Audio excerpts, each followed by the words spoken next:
আসসালামু আলাইকুম। শুরু করছি চ্যানেল আই জনপদের খবর। সাথে আছি আমি আনিকা জাহিন।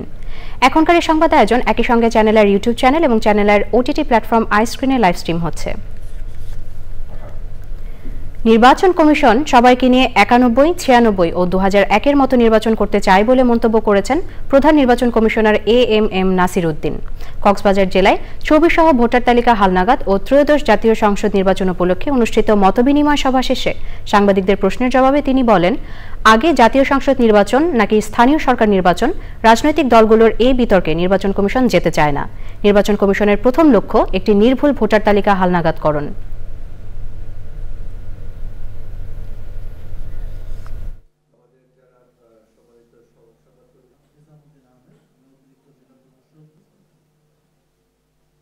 রাজনৈতিক কোনো বিতর্কে আমরা যেতে চাই না।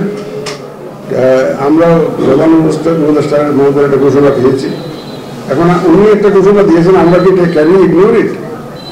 উনি তো বলেন না যে জাতীয় নির্বাচন স্থানীয় নির্বাচন হবে, তো তোমরা অভিভাবনা হবে, তো বলেন নাই জাতীয় নির্বাচন ডিসেম্বর হয়ে যাবে। আমরা সেইভাবে প্রস্তুতি নিচ্ছিলাম, আমাদের প্রস্তুতি নিয়ে। আর যে বিতর্কটা চলছে, এই বিতর্কের মধ্যে আমরা কোনো পার্টি হতে চাই না। খুলনা প্রকৌশল ও প্রযুক্তি বিশ্ববিদ্যালয়ের উপাচার্য ও উপাচার্যকে অপসারণ সহ 6 দফা বাস্তবায়নের দাবিতে প্রধান উপদেষ্টার কাছে স্মারকলিপি দিতে ঢাকায় পথে আন্দোলনকারী শিক্ষার্থীরা সকাল 8টায় 2টি বাসে করে ঢাকার উদ্দেশ্যে যাত্রা করেন তারা। এর আগে সকাল 7টায় বিশ্ববিদ্যালয়ের স্টুডেন্ট ওয়েলফেয়ার সেন্টারের সামনে জড়ো হয়ে কিছু সময় অবস্থান করেন আন্দোলনকারীরা। পরে প্রেস ব্রিফিংয়ে তারা অভিযোগ করেন, ক্যাম্পাসের বাইরে ও ভিতরে তাদের নিরাপত্তা নেই, প্রশাসন তাদের নিরাপত্তা দিতে পারছে না। 6 দফা দাবি বাস্তবায়ন না হওয়া পর্যন্ত ক্যাম্পাসে প্রবেশ করবেন না বলেও ব্রিফিংয়ে ঘোষণা দেন শিক্ষার্থীরা। আমাদের স্মারকলিপি নিয়ে প্রধান উপদেষ্টা বরাবর যাচ্ছি এবং আমাদের অফিস থেকে আমরা কন্টিনিউয়াস যোগাযোগ করতেছি। যতদিন আমাদের না দাবি পূরণ হচ্ছে আমরা ক্যাম্পাসে ফিরে আসবো না। আমরা ক্যাম্পাসের ভিতরে বাইরে কোথাও সেফ নেই, আমাদের কেউ সাহায্য করছে না, আমরা অভিভাবকহীন, আমাদের নিরাপত্তা দেওয়ার কেউ নেই। আমরা সবাই আতঙ্কিত। বাহিরে চিহ্নিত সন্ত্রাসীরা এখন পর্যন্ত সদম্ভে ঘুরে বেড়াচ্ছে, বিভিন্নভাবে আমাদের হুমকি দিয়ে যাচ্ছে। থানায় গিয়ে মানুষ যেন হয়রানির শিকার না হন সেদিকে বিশেষভাবে খেয়াল রাখতে নবীন পুলিশ কর্মকর্তাদের নির্দেশ দিয়েছেন স্বরাষ্ট্র উপদেষ্টা অবসরপ্রাপ্ত লেফটেন্যান্ট জেনারেল জাহাঙ্গীর আলম চৌধুরী। রাজশাহীর সারদায় বাংলাদেশ পুলিশ একাডেমিতে 40তম বিসিএস পুলিশ ক্যাডারের শিক্ষানবিশ সহকারী পুলিশ সুপারদের প্রশিক্ষণ সমাপনী কুচকাওয়াজ অনুষ্ঠানে তিনি পেশাদারিত্ব, আন্তরিকতা, নিষ্ঠা ও দায়িত্বশীলতার সাথে কর্তব্য পালন করারও আহ্বান জানিয়েছেন। স্বরাষ্ট্র উপদেষ্টা বলেন, ব্যাচের মোট 66 জন প্রশিক্ষণার্থী ছিলেন, যাদের অন্তত 4 মাস আগে সমাপনী কুচকাওয়াজে অংশ নেওয়ার কথা ছিল। তবে নানা জটিলতায় তা আটকে যায় ও বিভিন্ন অভিযোগে 6 শিক্ষানবিশ সহকারী পুলিশ সুপারকে অব্যাহতি দেওয়া হয়। সমাপনী কুচকাওয়াজে বাকি 57 জন এবং 38তম বিসিএস পুলিশের 3 জন শিক্ষানবিশ সহকারী পুলিশ সুপার অংশ নেন। সমাপনী কুচকাওয়াজে অভিবাদন গ্রহণ করেন স্বরাষ্ট্র উপদেষ্টা। জনগণের ভালোবাসা ও আস্থা অর্জন করবেন, এটাই আমার বিশ্বাস। আমি আপনাদের সততা, কর্মদক্ষতা ও পেশাদারিত্বের প্রতিফলন দেখতে চাই। অন্যায়ের বিরুদ্ধে সোচ্চার, মানবিকতার প্রচেষ্টায় কর্মবীর হিসাবে নিজেকে গড়ে তুলবেন, এটাই আজ প্রতিজ্ঞা করুন। আইনের দৃষ্টিতে সকলকেই সমান, এই সত্যটি সর্বদা ধারণ করবেন, লালন করবেন এবং চর্চা করবেন। এমবিবিএস, বিডিএস ব্যতীত কেউ ডাক্তার শব্দ ব্যবহার করতে পারবে না এবং বিএমডিসির বিরুদ্ধে করা রিট 72 ঘন্টার মধ্যে প্রত্যাহার করা সহ 5 দফা দাবিতে বেলা 12টা থেকে পূর্ণাঙ্গ কর্মবিরতি পালন করছে রাজশাহী মেডিকেল কলেজ হাসপাতালের ইন্টার্ন চিকিৎসকরা। তারা জানান, আন্তর্জাতিক মান অনুযায়ী ওটিসি ড্রাগ লিস্ট আপডেট ও স্বাস্থ্য খাতে চিকিৎসকের সংকট নিরসন করতে হবে। সেই সাথে এমটিএস ও নিম্নমানের মেডিকেল কলেজ বন্ধ ও চিকিৎসক সুরক্ষা আইন বাস্তবায়ন করার দাবি জানান তারা। দাবি আদায় না হওয়া পর্যন্ত কর্মবিরতি অব্যাহত রাখা হবে জানান ইন্টার্ন চিকিৎসকরা।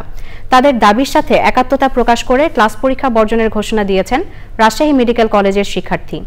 ইন্টার্ন চিকিৎসকদের কর্মবিরতির ভোগান্তিতে পড়েছেন চিকিৎসা নিতে আসা রোগী ও তাদের স্বজনরা। নীলফামারী সৈয়দপুর সেনানিবাসে বাংলাদেশ সেনাবাহিনীর কোর অফ ইএমইর বাৎসরিক অধিনায়ক সম্মেলন হয়েছে। অনুষ্ঠানে প্রধান অতিথি ছিলেন সেনাবাহিনীর প্রধান জেনারেল ওয়াকারুজ্জামান। এ সময় general officer commanding army training and doctrine command lieutenant general Mainur Rahman ও কোর অফ ইএমই নবনিযুক্ত colonel commandant major general SM Ziaul Azim সহ অনেকে উপস্থিত ছিলেন।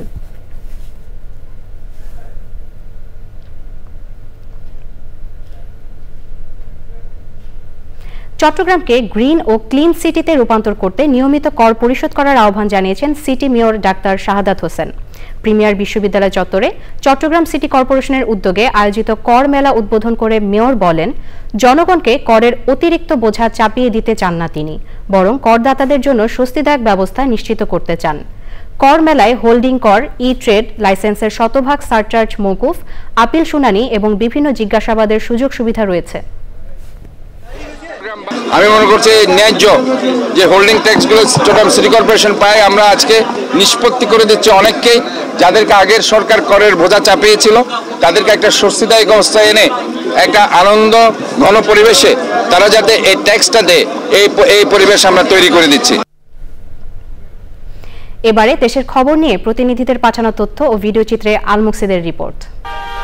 দীর্ঘ 17 বছর পর নিজ নির্বাচনী এলাকা নেত্রকোনায় বিএনপির জনসভায় যোগ দিবেন সাবেক স্বরাষ্ট্র প্রতিমন্ত্রী লুৎফুজ্জামান বাবর। সেখানে যাত্রাপথে মহাসড়কে গাজীপুর মহানগর ছাত্র দলের সিনিয়র যুগ্ম সাধারণ সম্পাদক SM মমিনুর রহমান মমিনের নেতৃত্বে দলীয় নেতাকর্মীদের সাথে কুশল বিনিময় করেন তিনি। পটুয়াখালীর বাউফলে বিএনপির রাষ্ট্রকাঠামো মেরামত 31 দফা বাস্তবায়নে জনসমাবেশ করেছে উপজেলা ও পৌর বিএনপি।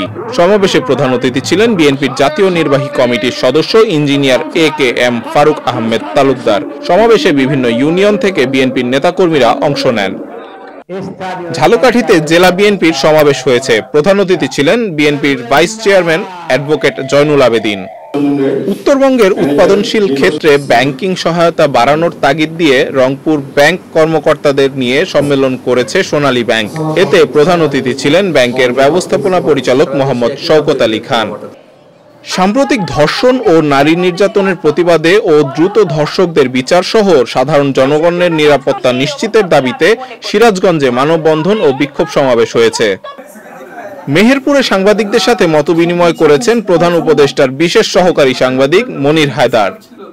গাইবান্ধার সাদুল্লাপুর উপজেলার 5 নং ফরিদপুর ইউনিয়ন বিএনপির দ্বিবার্ষিক কাউন্সিলে আওয়ামী লীগের নেতাকর্মীদের বিভিন্ন পদে অধিষ্ঠিত করা এবং বিভিন্ন ইউনিয়নের অনিয়ম ও দুর্নীতির প্রতিবাদে সংবাদ সম্মেলন করেছে ইউনিয়নের বিএনপির একাংশ। শিক্ষার্থীদের সামাজিকভাবে প্রতিষ্ঠিত করতে বরিশাল বাকেরগঞ্জে ছাত্র শিক্ষক অভিভাবক ও বিভিন্ন পেশাজীবীদের সাথে মতবিনিময় সভা হয়েছে। বাগেরহাটে Jatrapur Islamic cadet school and Madrasa বার্ষিক ক্রীড়া ও সাংস্কৃতিক প্রতিযোগিতার পুরস্কার বিতরণ হয়েছে।